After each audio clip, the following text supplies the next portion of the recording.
सक्षमता परीक्षा में जो लोग उत्तीर्ण नहीं होंगे उनका फ्यूचर, उनका भविष्य जो है 4 सदस्यीय IAS की कमेटी के ऊपर निर्भर करेगा।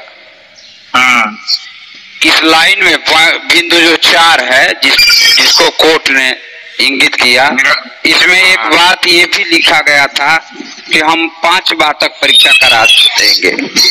मैंने नियमावली में नहीं है, कोर्ट में जो पेपर दिया गया है उसमें कहा गया था। लेकिन उस बिंदु 4 को जब कोर्ट ने खारिज किया, कहा कि ये गलत है, तो वो सरकार के द्वारा लिखा गया और सारा चीज खारिज हुआ। खाली यही खारिज नहीं हुआ कि जो लोग परीक्षा नहीं देंगे या फेल कर देंगे उनकी सेवा समाप्ति के बारे में जो कमेटी निर्णय देगी उस पर विचार किया जाएगा। केवल यही बात नहीं खारिज हुई, साथ साथ ये भी खारिज हो गया कि हम 2-3 बार से अधिक परीक्षा कराएंगे। ठीक है, गौर करने की बात है, केवल वो ही मांग खारिज नहीं हुई, वही चीज खारिज नहीं हुआ, उस बिंदु में था सब खारिज हो गया। उस बिंदु में जो जो लिखा था वो सब खारिज हो गया, खत्म हुआ। ठीक है, इसका परिणाम रिजल्ट ये हुआ कि 3 बार से अधिक सरकार को परीक्षा कराने के लिए अब आप कोर्ट से भी दबाव नहीं बनवा सकते हैं। ये सरकार की कल्याणकारी उदारकारी नीति पर निर्भर करेगा कि 3 बार के बाद वो परीक्षा कराएगी कि नहीं कराएगी। अभी तक जो पता चल रहा है उसके अनुसार सरकार 3 बार से अधिक परीक्षा नहीं कराएगी। अब आपने पूछा है हमसे कि जो परीक्षा दे दिए हैं नहीं ज्वाइन करेंगे तो क्या होगा। आप एक चीज जान लीजिए, पहली, दूसरी, तीसरी परीक्षा, पहली सक्षमता, दूसरी परीक्षा सक्षमता और तीसरी सक्षमता का जल्दी होने का कारण क्या है? इसका सही और सटीक उत्तर यही है कि अगर आप अपने को ही लीजिए, मान लीजिए आपने प्रथम बार सक्षमता परीक्षा नहीं दिया, दूसरे बार भी आपने नहीं दिया या दिए तो फेल हो गए, या ज्वाइन करने नहीं गए, काउंसलिंग कराने नहीं गए, फिर आप तीसरे बार अभी परीक्षा नहीं हुई है और सरकार का मन है ट्रांसफर करने का, आपको कैसे ट्रांसफर करेगी?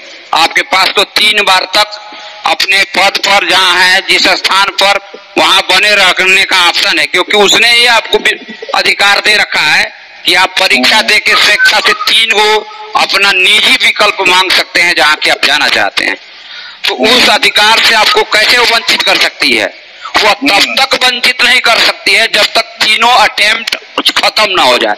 यानी 3 बार सरकार के द्वारा जब तक परीक्षा आयोजित नहीं कराई जा सकती है तब तक आप बादशाह हैं, आप सही हैं, आपका सारा नियम कानून सरकार के आगे ऊंचा है। आप बने रहिए अपने पद पर, न काउंसलिंग कराने जाइए और नहीं परीक्षा दीजिए। लेकिन जिस दिन तीसरी परीक्षा का आयोजन हो चुका होगा उसके अगले दिन आप अपने उस पद पर नहीं रह पाइएगा, क्योंकि सरकार एनी हाउ किसी भी कीमत पर आपको अपने उस स्थान पर नहीं रहने देगी जहां पर आप नियोजित के रूप में कह रहे हैं कि हम तो सक्षमता नहीं देंगे, नियोजित की ही नौकरी करेंगे। क्योंकि आप अपने तरह के अकेले नहीं है, आपके तरह के राज्य में और भी लोग हैं, तो जो और आपके तरह के राज्य में लोग हैं उनको आपके जगह पर और आपको उनके जगह पर भेजेगी गवर्नमेंट, ये निश्चित है। तो नियोजन इकाई से बाहर हो सकता है? बिल्कुल हो सकता है, इसलिए कि नियोजन इकाई साइलेंट हो गई, नियोजन इकाई को साइलेंट कर दिया गया, मृत प्राय हो गई। नियोजन इकाई से सारे जो नियोजित पद थे स्कूलों में वो सारे पद सरकार ने प्रत्यार्पण करवा लिया, वापस ले लिया। सेठ में समझिए, जो अधिकार नियोजन इकाई को पंचायती राज व्यवस्था के तहत दिया था सन 1976 का एक्ट का हवाला देकर के, संविधान के 73वें नहीं, सन में गलत बोल रहा हूँ, शायद संविधान का 73वां संशोधन जिसमें पंचायती राज इकाइयों को बढ़ावा देने की बात की गई थी, उसका हवाला देके जो अधिकार दिया गया था कि उनको बलवती हम बनाएंगे, उनको अधिकार देंगे, उसको वापस ले लिया। अब उनके पास ये अधिकार नहीं रहा कि वो नियोजन इकाई के रूप में विद्यालय में शिक्षक के रूप में किसी को नियोजित कर सकेंगे। ये बात 2019 में ही समाप्त कर दिया था सरकार ने, क्योंकि जो 2019 में नियोजन हुआ उसके बाद सरकार ने कहा कि अब हम नियोजन करबे नहीं करेंगे, अब हम जो भी करेंगे वो जिला स्तर की जिला कैडर पर भर्ती करेंगे, जिसका संपूर्ण प्राधिकार राज्य सरकार के पास होगा। जिले के जिला शिक्षा पदाधिकारी और जिला पदाधिकारी के पास होगा अधिकार, न कि नियोजन इकाई के पास होगा। इसका प्रमाण बता रहा हूं।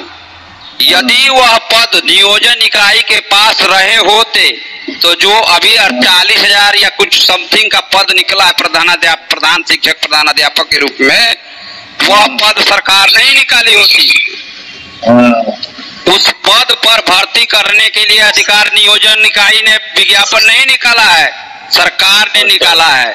मतलब कि वही सरकार जो सुप्रीम कोर्ट में कही थी कि हमारे यहाँ रेगुलर माने असिस्टेंट टीचर का पद डाइंग है और अब हमारे यहाँ नियोजित ही रहेंगे, उसी सरकार ने अपना पाला बदल दिया और पाला बदल के अब कह रही है कि अब हम नियोजित भी नहीं रखेंगे, अब हम फिर से नया विद्यालय अध्यापक के नाम पर, विद्यालय अध्यापक नाम से नए बीपीएससी जैसी संस्था से परीक्षा करा करके और उन लोगों को विद्यालय अध्यापक के पद पर रखेंगे। मतलब नियोजित का पद ही नहीं है अब।